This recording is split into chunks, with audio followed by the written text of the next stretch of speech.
Hello everyone, this is Rasik Kumar and you are welcome to the Science Cell classes. Today we are going to discuss about arithmetic and geometric progression of mathematics for class 10. Okay, so this is very important topic, and before starting the chapter we have to know about the sequence and series. Sequence and series किसको बोलते हैं? तो सबसे पहले बात करते हैं sequence का. सीक्वेंस किसको बोला जाएगा? Sequence is an arrangement of the numbers which are bound with some rules. Okay, so it is an arrangement, it is an arrangement of numbers in a definite order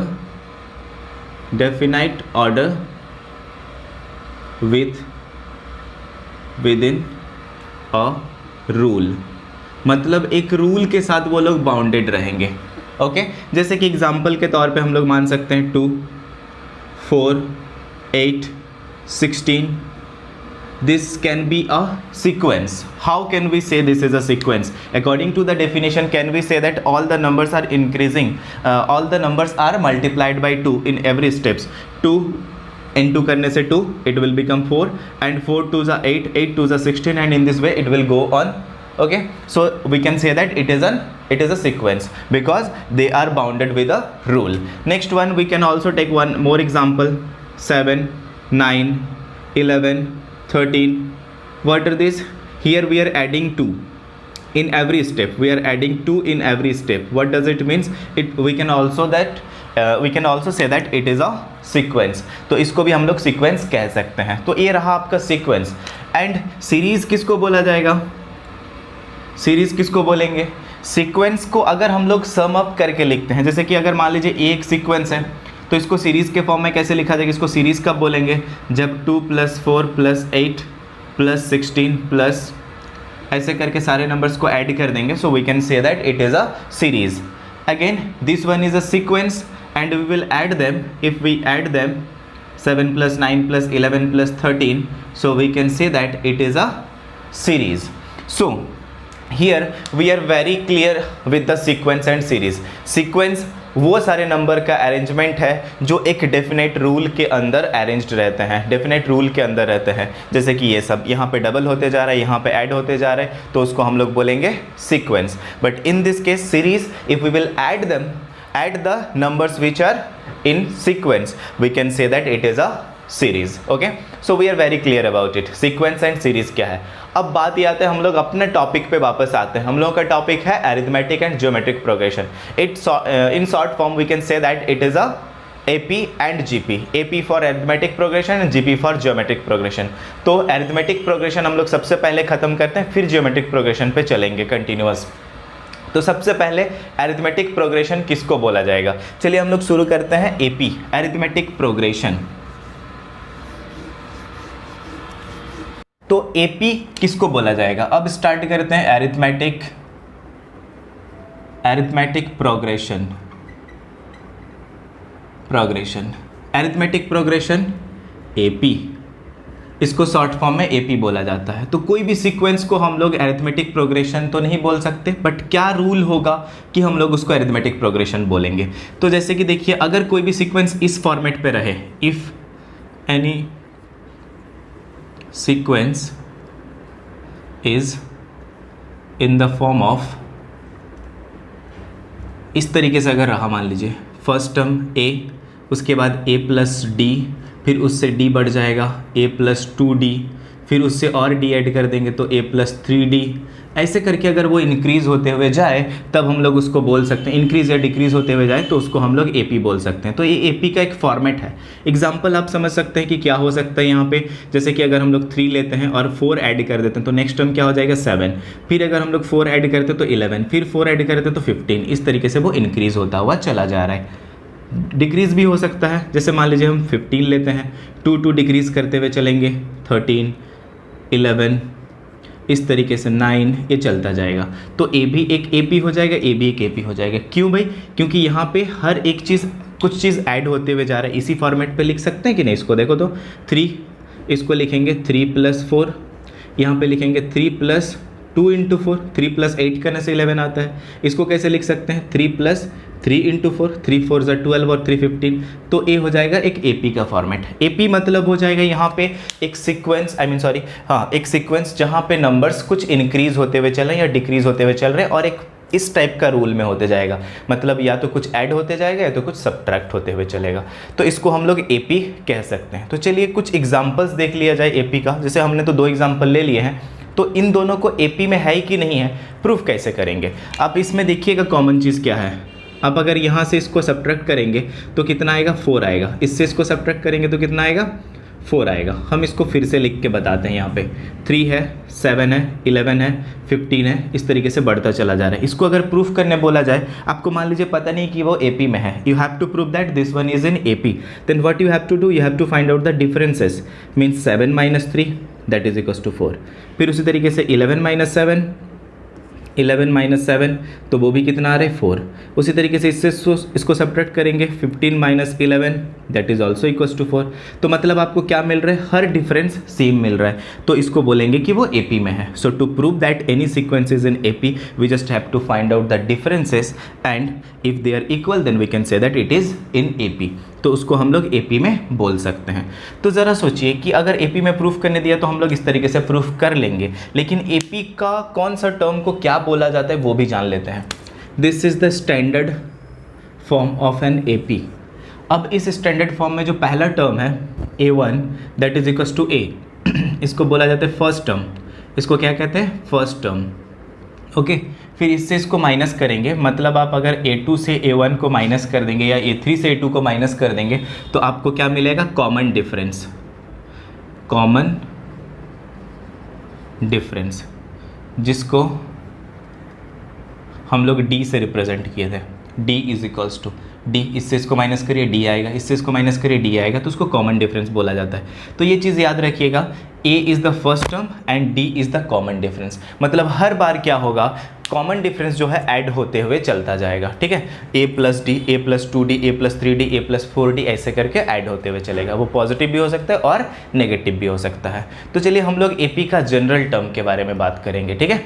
तो general term क्या हो जाता है AP का,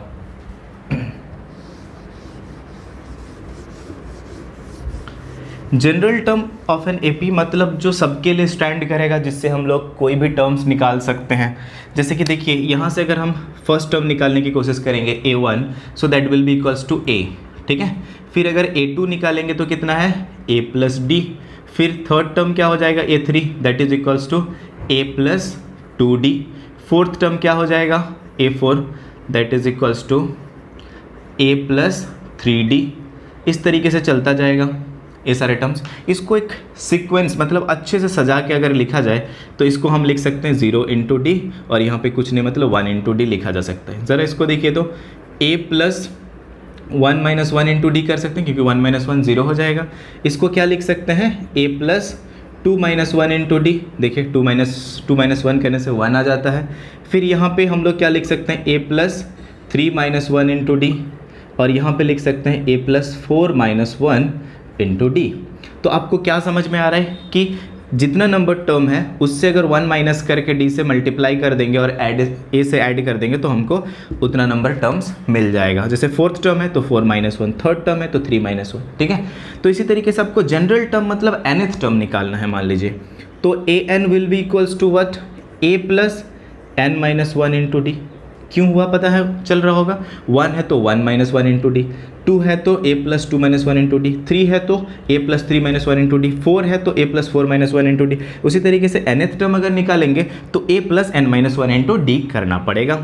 तो आपको ये समझ में आ रहा होगा कि nth टर्म हम लोग इस तरीके से फाइंड आउट कर सकते हैं। This is the nth term और this is also called as the general term of an AP. इसको क्या बोला जाता है, general term, general term of an AP. ये किसी भी एपी का जनरल टर्म है, ठीक है। तो जनरल टर्म ये जो अरेंजमेंट है वो किसी भी तरीके से समझाया जा सकता है। जैसे कि मान लीजिए कुछ एग्जांपल्स हम लेते हैं,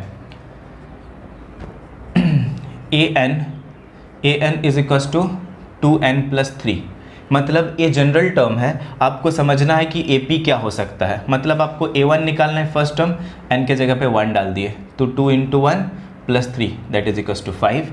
A2 निकालना है, that is equals to 2 into 2 plus 3 that is equals to 7।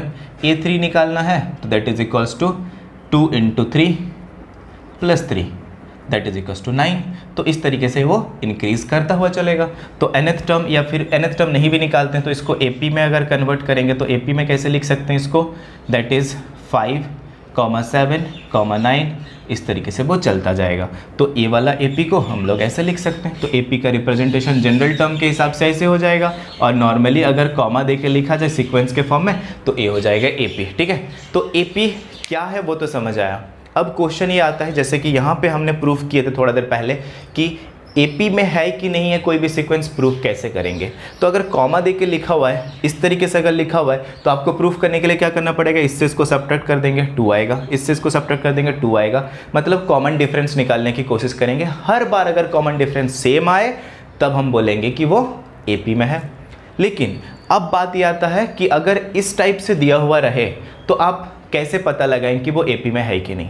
अगर आप ऐसे भी कर सकते हैं, इस तरीके से A1, A2, A3 निकाले और कॉमन डिफरेंस भी निकाल के दिखा दिए कि हर बार जो कॉमन डिफरेंस है, कॉमन डिफरेंस D1 अगर हम लोग निकालते हैं, जैसे कि इससे इसको माइनस करेंगे तो 7 - 2 that is 7 - 5 this minus this that is equals to 2। D2 निकालेंगे that is equals to 9 - 7 that is also equals to 2। तो हर बार सेम आ रहा है, मतलब वो AP में है। लेकिन अगर मान लीजिए ये दिया हुआ है, इतना लंबा हम नहीं करके भी प्रूफ कर सकते हैं। उसके लिए क्या करना पड़ेगा उसको हम लोग एक बार समझते हैं। तो जनरल टर्म अगर दिया है और प्रूफ करने बोला जाए कि वो AP में है कि नहीं है तो क्या करेंगे।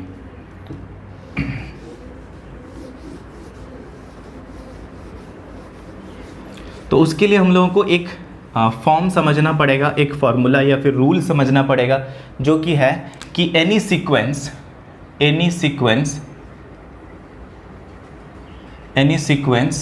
AN is said to be an AP। मतलब कोई भी सीक्वेंस को AN एक सीक्वेंस है, कोई भी एक रूल दिया हुआ रहेगा तो उसको AP तब बोलेंगे इफ़ AN+1 माइनस AN, मतलब n+1th टर्म से अगर nth टर्म को हम लोग सब्ट्रैक्ट कर दें और जो वैल्यू आए वो अगर इंडिपेंडेंट है, independent of x, sorry independent of n, independent of n, मतलब जो भी आंसर आएगा उसमें n नहीं होना चाहिए। मतलब ऐसे आ सकता है 2 आ सकता है, 32 आ सकता है, 34 आ सकता है, बट n नहीं आना चाहिए। मतलब 2n+1 नहीं बचना चाहिए, 3n+2 नहीं बचना चाहिए, मतलब n नहीं रहना चाहिए। That should be independent of x। चलिए इसका एक एग्जांपल समझते हैं। मान लेते हैं आपका जो सीक्वेंस है, क्वेश्चन ये पूछा जा रहा है कि so that the sequence AN is equals to 2n+3 is an AP। तो ये AP में है, प्रूफ करके दिखाइए। Then what we have to do, we have to find AN+1। इसका डिफरेंस निकाल के देखेंगे कि वो इंडिपेंडेंट हो रहा है कि नहीं हो रहा है। तो AN+1 कैसे निकालेंगे, अगर AN इज इक्वल्स टू इतना है तो AN+1 क्या हो जाएगा, n के जगह पे n+1 डाल देंगे तो 2 into n+1 plus 3 that will be equals to 2n+2, it should be multiplied to both, and plus 3 that is equals to 2n+5। तो 2n+5 आया। Now we have to find out the difference और the common difference. तो common difference D is equals to AN+1 minus AN that is equals to, इससे इसको minus कर देंगे। AN+1 मतलब 2n+5 minus AN मतलब 2n+3। चलिए तो इसका सब्ट्रैक्ट करके देखिए कितना होगा, 2n+5 minus 2n minus 3 that will be cancel, and 5 minus 3 that is equals to 2 आया। क्या यहाँ पे n है, नहीं है, तो इसको बोल सकते हैं क्या, independent of x, independent of x, sorry n, ये n का इंडिपेंडेंट है, n से इंडिपेंडेंट है, n है ही नहीं यहाँ पे, तो हम लोगों का जो गिवन सीक्वेंस है वो AP है, बोल सकते हैं। Hence AN is an AP। तो हम यहाँ पे बोल सकते हैं कि जो AN है वो एक AP में है। तो अगर इंडिपेंडेंट ऑफ x है, n है, तभी हम लोग बोलेंगे कि वो AP में है, अदरवाइज नहीं। तो चलिए एक और एग्जांपल हम लोग करते हैं। check an is equals to 2n square minus 3 is an AP or not। यहाँ पे चेक करना है कि ये वाला जो गिवन सीक्वेंस है क्या वो AP में है कि नहीं है, क्योंकि रूल दिया है तो सीक्वेंस तो होगा ही होगा, लेकिन वो AP में है कि नहीं वो पता करने के लिए हम लोग वही मेथड फिर से अप्लाई करेंगे। हम निकालेंगे an+1 पहले। तो an+1 कैसे निकाला जाएगा, n के जगह पे n+1 डाल देंगे, तो 2 × n+1 का whole square minus 3 that will be equals to 2 × n square a plus b का होल स्क्वायर, तो 2n+1 minus 3 that will be equals to 2n square plus 4n plus 2 minus 3 is equals to 2n square plus 4n minus 1। तो ये किसका value आ गया, an+1। Now we have to find out the common difference, means d is equals to an+1 minus an that will be equals to what, an+1 का value आप क्या लिखिएगा, 2n square plus 4n minus 1 minus किससे subtract कर दीजिएगा, 2n square minus 3 से। तो आपका ये वैल्यू कितना हो जाएगा, that is equals to 2n square plus 4n minus 1 minus 2n square plus 3। इसको सॉल्व कर दे, ब्रैकेट हटा दिए, तो 2n स्क्वायर कैंसिल, कितना बच गया 4n और minus 1 plus 3 that is equals two plus 2। देखो तो जो भी आंसर बच रहा है क्या ये इंडिपेंडेंट ऑफ n है, no, because there n is present here. तो यहाँ पे n प्रेजेंट है, so a dependent on n है, is not independent of n। A independent of n नहीं है, so an is not in AP। तो इसमें जो सीक्वेंस दिया गया है वो AP में नहीं है। तो ये वाला जो सीक्वेंस हम लोग लिए थे इसमें 2 आया, n नहीं है, इंडिपेंडेंट ऑफ n है, तो हम बोल सकते हैं कि वो AP में है। लेकिन यहाँ पे जब हम सब्ट्रैक्ट करके देखें d का वैल्यू निकाले तो कितना आ रहा है, 4n+2 n के ऊपर डिपेंडेंट है। क्यों, क्योंकि n का वैल्यू अगर मान लीजिए 2 हुआ तो 8+2 10 हो जाएगा, 3 हुआ तो 12+2 14 हो जाएगा, तो 15 हो जाएगा। इस तरीके से अलग अलग n के लिए d का वैल्यू अलग अलग हो जाएगा, but d should be 1 fix होना चाहिए था, लेकिन यहाँ पे d फिक्स नहीं आएगा क्योंकि वो n के ऊपर डिपेंडेंट है, इसीलिए इसको हम लोग AP में नहीं है बोलेंगे, this is not in AP। ठीक है, तो इसी से रिलेटेड ये सारा इस टॉपिक से AP से क्या क्या टाइप का क्वेश्चन पूछा जाता है उसको हम लोग सॉल्व करते हैं। ठीक है, तो चलिए सॉल्व किया जाए कुछ क्वेश्चंस। तो चलिए हम लोग यहाँ पे कुछ क्वेश्चंस ले लिए हैं, उसको हम लोग सॉल्व करके देख लेते हैं। First question is how many terms are there in the sequence 2, 5, 8, 11, .104, मतलब लास्ट टर्म है 104। तो बोला जब इसमें कितने टर्म्स हैं ये फाइंड आउट करना है। आपको अगर मैं ऐसे पूछता कि 2, 4, 6, 8, अब बताइए कि इसमें कितने टर्म्स हैं, तो आप तुरंत बता देंगे काउंट करके कि 4 टर्म्स हैं। लेकिन वहाँ पे बहुत सारे टर्म्स हैं, अगर काउंट करके बताने जाएंगे बहुत ज़्यादा टाइम चला जाएगा, तो हम लोगों को फॉर्मूला यूज़ करना है। बट अभी तो हम लोग बस जनरल टर्म का फॉर्मूला वो भी AP का पढ़े हुए हैं। तो क्या इसमें लिखा है कि AP में, no, there is no information about the AP. We have to prove that the given sequence is in AP and then we can use the formula related to that. तो चलिए सबसे पहला क्वेश्चन हम लोग solve करते हैं। तो सबसे पहले हमारा टारगेट रहेगा कि वो AP में है, प्रूफ करके दिखाना। तो चलिए हम लोग डिफरेंसेस निकाल के देख लेते हैं। पहला डिफरेंस क्या करेंगे, 5 - 2। अच्छा, AP को पहले लिख लेते हैं, आई मीन सीक्वेंस को 2, 5, 8, 11, अप टू 104। तो ज़रा सोच के चलिए यहाँ पे कि this minus this, 5 - 2 that will be equals to 3, 8 - 5 will also equals to 3, 11 - 8 is also equals to 3। Means what कि हर बार कॉमन डिफरेंस सेम आ रहा है, तो हम लोग बता सकते हैं hence sequence is in AP। जो सीक्वेंस है वो AP में है, तो AP प्रूव हो गया। अब आपको पता लगाना है कि इस सीक्वेंस में कितने टर्म्स हैं। मान लेते हैं यहाँ पे n टर्म्स है और हम n का वैल्यू निकाल लेंगे। अगर मान लीजिए यहाँ पे 7 टर्म्स होता तो ये वाला 7th होता, मतलब अगर हम बोलते कि यहाँ पे 12 टर्म्स है तो ये वाला 12th टर्म होता। तो first you have to find out the value of n। तो अब मान लेते हैं यहाँ पे let there are n number of terms, n number of terms. तो सोचिए यहाँ पे कितने टर्म्स हैं, n नंबर ऑफ टर्म्स है, तो ये वाला कौन सा हो जाएगा, nth टर्म हो जाएगा। सो an is equals to 104. You just have to find out the value of n.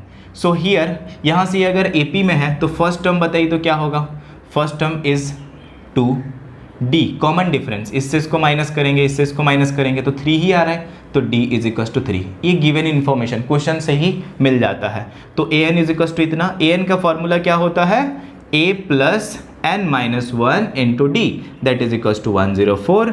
So if we put the value of a and d here, 2 plus n minus 1 into 3, it is equals to 104. Just solve it to find out the value of n. So n minus 1 into 3, that is equals to 104 minus 2, that will be equals to n minus 1 is equals to 104 minus 2, that is 102, and n divided by 3, 3 भी हम लोग directly divide कर देंगे. So n minus 1 is equals to 3 3s are 9, 3 4s are 12. So n is equals to 35. मतलब क्या मिला आपको, n का वैल्यू 35. तो can we say that there are 35 terms present in the given sequence. ये sequence में कितने टर्म्स हैं, 35 टर्म्स है, क्योंकि ये वाला जो प्रूफ हुआ ये 35th टर्म है, तो एक एक करके काउंट करते जाएंगे तो ये 35th टर्म है. So there are 35 terms are present. ठीक है, तो चलिए इसको लिख लीजिए. ओके, तो हम लोग अब नेक्स्ट क्वेश्चन शुरू करते हैं सॉल्व करना. जैसे कि नेक्स्ट क्वेश्चन में दिया गया है कि find the middle term of the given AP. यहाँ पे बोल दिया गया है कि ये AP है, so we don't have to prove that this is in AP because it is already in AP, it is given in the question. So question number 2 में AP क्या दिया गया है, 3, 6, 9, 12, इस तरीके से 1 1 1.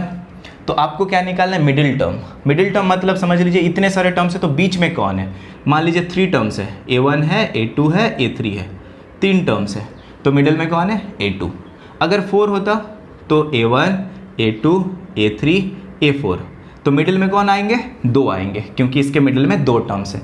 तो फाइंड आउट करने के लिए क्या करेंगे, जो भी रहेगा, अगर मान लीजिए यहाँ पे 3 टर्म्स है तो सेकेंड वाला क्या हो जा रहा है, मिडिल टर्म हो जा रहा है. तो कैसे आया, तो n plus 1 by 2th term कर देंगे. देखिए तो 3 है तो 3 प्लस 1 4, 4 बाई 2, 2th टर्म, तो सेकेंड टर्म हो जाएगा मिडिल टर्म. उसी तरीके से यहाँ पे क्या हो जाएगा, सेकेंड और थर्ड टर्म हो जाएगा. 4 है तो n बाई 2 करिएगा तो सेकेंड टर्म, और इसमें ऐसा इसका फॉर्मूला हो जाएगा n बाई 2th टर्म, और इसका हो जाएगा n by 2 plus 1th term. ठीक है, तो मतलब समझिए कि अगर इवन है तो 2 मिडिल टर्म मिलेगा, ऑड है तो एक ही मिलेगा. ऑड है तो n plus 1 by 2th term हो जाएगा, और अगर इवन है तो n by 2th term plus n by 2 plus 1th term. ये फॉर्मूला कंसीडर कर सकते हैं. अदरवाइज हम लोग सिंपली अपना दिमाग लगा के भी सॉल्व कर सकते हैं कि मिडिल में कौन रहेगा. So before that first we have to find out the number of terms. उसी तरीके से जैसे पहले वाला क्वेश्चन को सॉल्व किए थे, a is equals to 3, d is equals to this minus this, मतलब 6 minus 3, that is also equals to 3. तो a भी 3 है और d भी 3 है. अब लास्ट टर्म मान लेते हैं n टर्म्स है, so an is equals to 111. तो find out the value of n. an is equals to a plus n minus 1 whole into d is equals to 111. So put the value of a and d here. a is equals to 3 plus n minus 1 into 3 is equals to 111. So to find the value of n minus 1 into 3, that is equals to 111 minus 3, that is equals to 108, and n minus 1 is equals to 108 by 3, that is equals to 3 3s are 9, 3 6s are 18. So n is equals to 37. Means what? There are 37 terms present in this sequence. और AP, ये जो given AP है यहाँ पे कितने terms हैं, 37 terms है. Odd है तो मिडिल में कौन होगा, n प्लस 1 बाई 2 कर देंगे. तो middle term is equals to क्या हो जाएगा, middle term will be equals to n plus 1 by 2th term. Okay, that is equals to 37 plus 1 by 2th term, that is equals to 38 by 2, 19. So 19th term हम लोगों को find out करना है. 19th term मतलब A19. So A19 is equals to a plus n minus one मतलब 19 minus one into d. Okay, so put the values of a and d.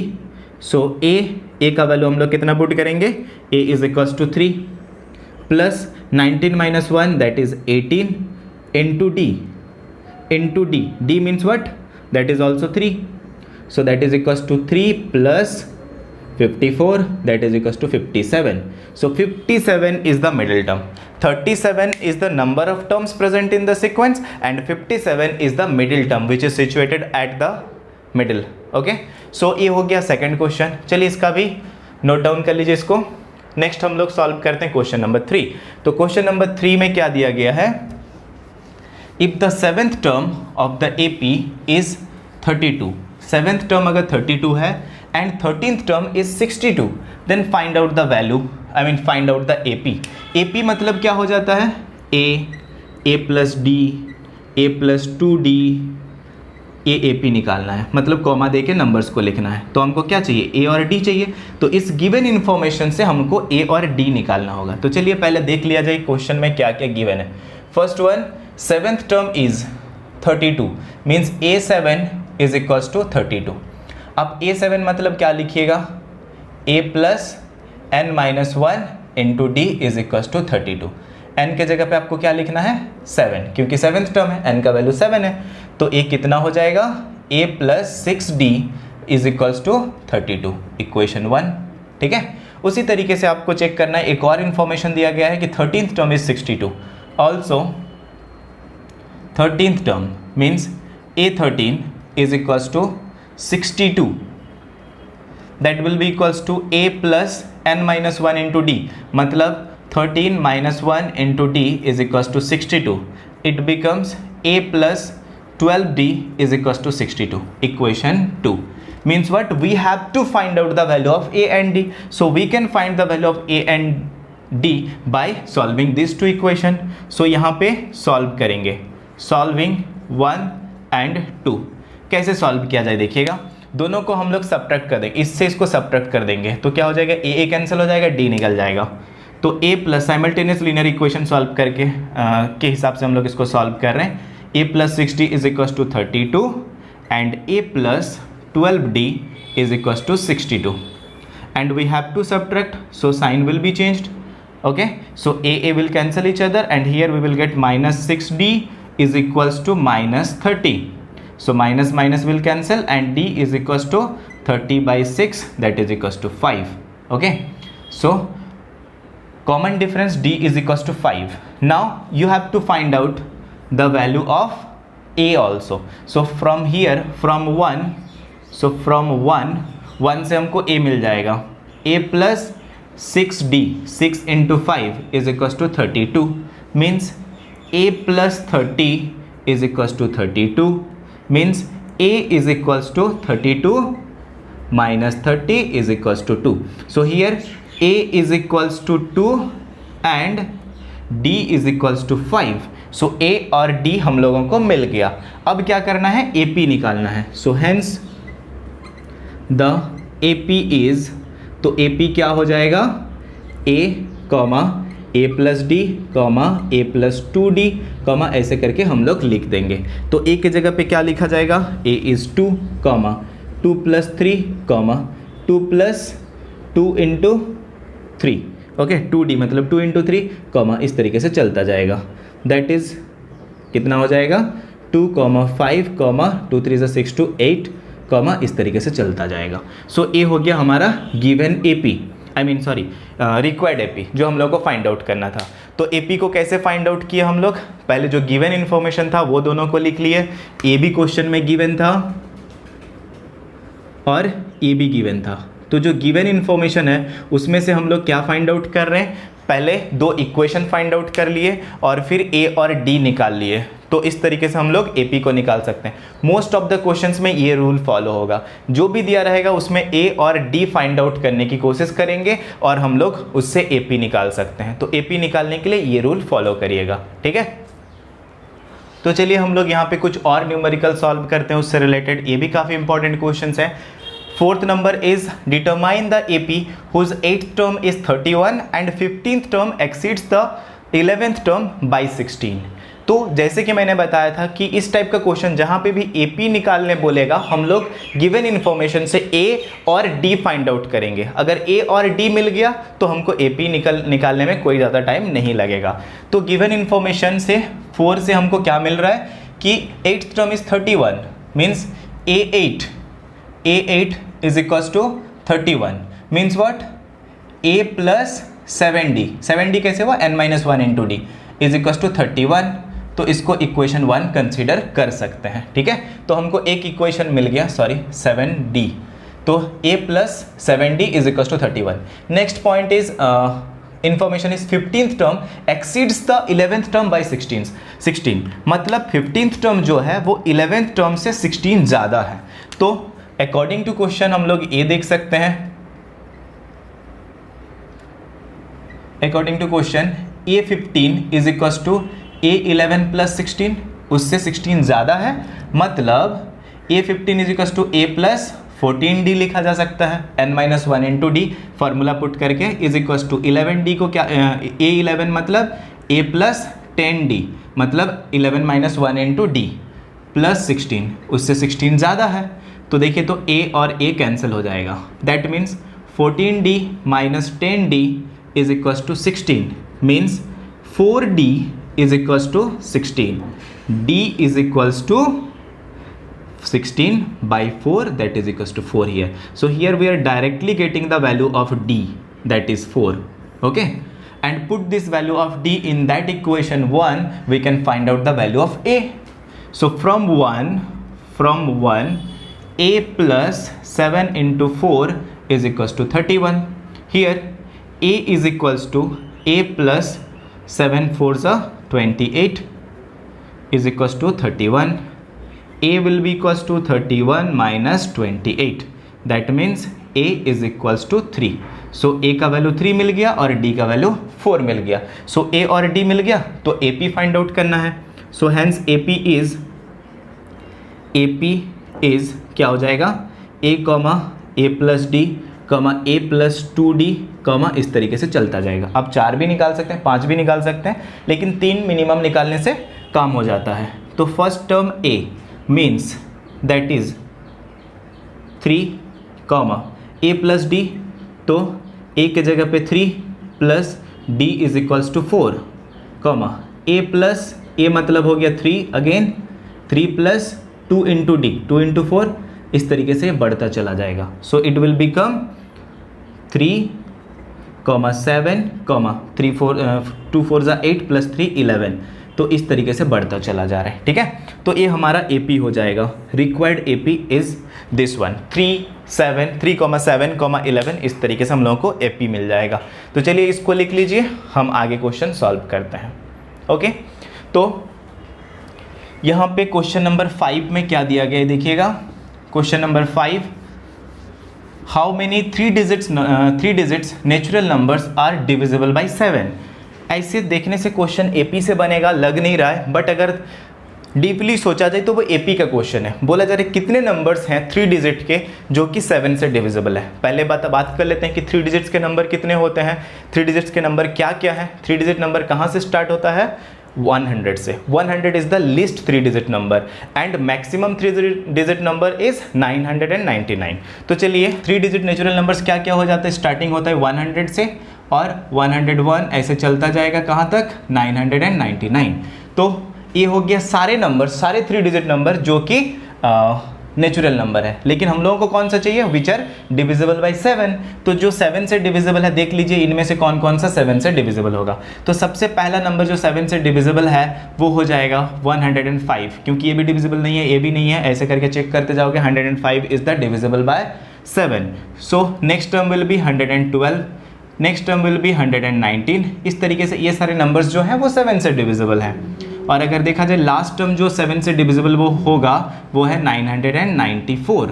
तो आखिरी तरफ से 994 7 से डिविजिबल है। So these are the total numbers which are divisible by 7। इसमें और भी हैं जो हम लोग काउंट तो नहीं किए, तो इसी को काउंट करके तो बताना है बाय यूजिंग द फॉर्मूला। तो ए एक गिवन AP हो गया जिसमें सारे नंबर्स हैं, नेचुरल नंबर है, 3 डिजिट हैं और 7 से डिविजिबल है, जो क्वेश्चन को फॉलो कर रहा है। तो अब बताना ये है आपको कि इनमें से कितने डिजिट्स कितने नंबर्स हैं यहाँ पे जो कि 7 से डिविजिबल है। अब इसी AP का हम लोग नंबर ऑफ टर्म्स निकाल देंगे तो काम हो जाएगा। जैसे एक क्वेश्चन हम लोग बनाए भी थे, तो A इस AP का हो जाएगा 105 first term and D will be equals to 7 क्योंकि इससे इसको माइनस करने से 7 होता है, और लास्ट टर्म जो कि AN लास्ट टर्म भी बोल सकते हैं और जनरल टर्म भी, that is equals to 994।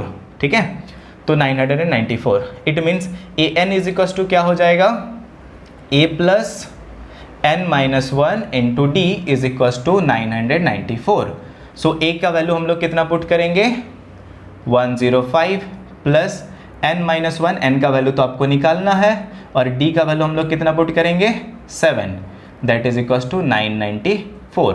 Means n minus 1 into 7 is equals to 994 minus 105, that will be equals to n minus 1 into 7, ये कितना हो जा रहा है 9 8 and 889. So n minus 1 is equals to 889. Clear? And we can see 7 will be divided by this. 7 divide this one. So 7 1s are 7, 18, 7 2s are 14, 49, 7 7s are 127. Means n minus 1 is equals to 127.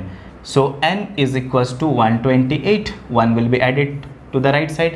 So यहाँ पे कितने terms हैं 128 terms are there which are divisible by 7 and also a 3 digit number. ठीक है, तो यहाँ पे कुछ न्यूमेरिकल्स हम लोग सॉल्व किए जो कि काफ़ी इजी भी था और ये बहुत इंपॉर्टेंट है, मोस्ट प्रोबेबल क्वेश्चन बोल सकते हैं। तो इसका प्रैक्टिस आप कर लीजिएगा, इस तरीके से जितने भी क्वेश्चंस रहेंगे बुक में उसको भी प्रैक्टिस करिए।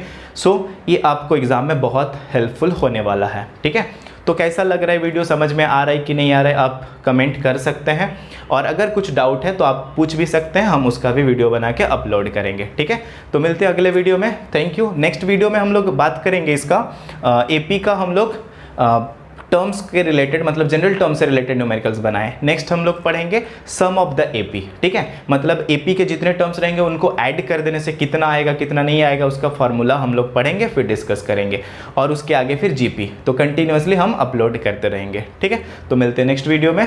Thank you.